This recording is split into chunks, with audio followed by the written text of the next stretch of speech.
flying. There's Craig Kennedy now in the balloon of the day, also sponsoring Kids Day with the American flag, of course.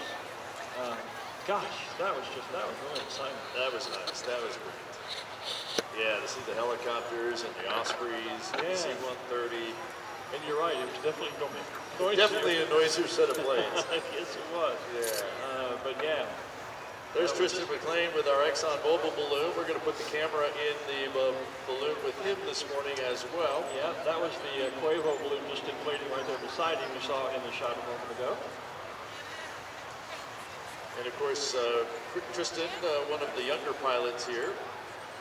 And a younger crowd. By the way, they pointed out to me yesterday that there are a whole lot of master's degrees on that crew. Yeah. I'm not going to repeat what you said, but I got accosted in the field later in the day. But yeah, we were teasing Tristan about making his crew do all the work. Yeah, he was off being a pilot and letting his crew do all of the hard work. So we were just having some fun, but and they were fine. They were okay with it. They just had to make sure I knew. Yeah, I understand. Because they thought it was me. Well, thanks for blaming him. I always blame you. Well, it's funny. The first year my cousin was out here last year, and they saw the drone show. She posted the drone show online and said that it was her cousin Glenn who had done the voiceover. No, it was art. But sometimes people do mistake us for each other as far as voices are concerned. Somebody was saying, let's see, as we get back to it, Cynthia Shalin said, that was so amazing. I'm watching from inside my home near the balloon park, and I can hear the planes fly over. I'm sure you could hear them. And of course, I heard them before I actually saw them out there. I spotted them early, so I knew they were coming. But the thing about the military helicopters especially is, their helicopters make that noise as they're going by. Civilian helicopters don't generally do that. It's a definitely higher pitched sound of their rotors. Absolutely, their rotors. So you can always tell when it's a military rotorcraft flying over, and when there's a group of them like that, they shake down the thunder, absolutely.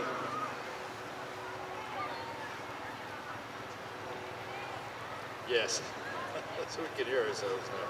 So, look at there. The green elephant still just stretched out. Yeah. Then you've got half a dozen balloons, the kind of white one there, and then the Rainbow Rider one farther over, the University of New Mexico balloon in the cold inflation stage, and then a whole bunch of other Rainbow Rider balloons, including one right into the second one in with the KOB-4 balloon TV banner on the side of the Rainbow Rider balloon. You could also see a little bit of the difference in size of the Rainbow Rider balloons. Those ride balloons, how much larger they are than your typical sport balloons. Somebody had a great shot. They posted it on Facebook last night. We had the Globitos back with us this year, the remote control balloons, and congratulations to them. I saw Karen Wells posted that they had in fact gotten the world record. Now, I don't know if that's official. She claimed that it was.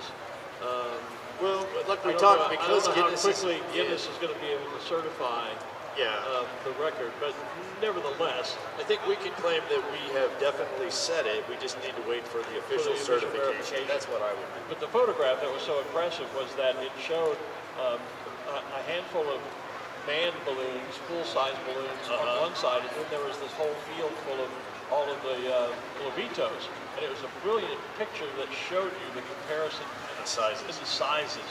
Because they weren't all convoluted. There was the regular balloons here, and then the Globitos in a group right there, so you can really see the difference in the sizes.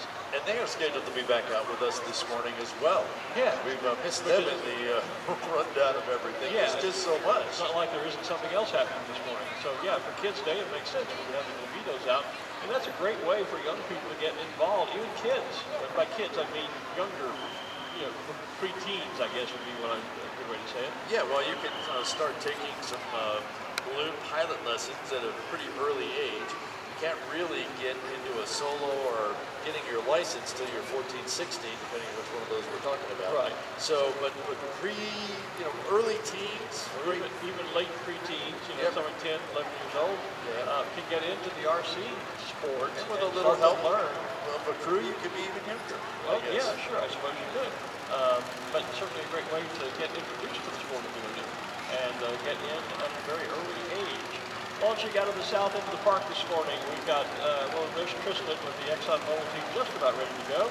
Meanwhile, just beside him, the TLC Zia balloon is getting airborne, yellow with the red Zia.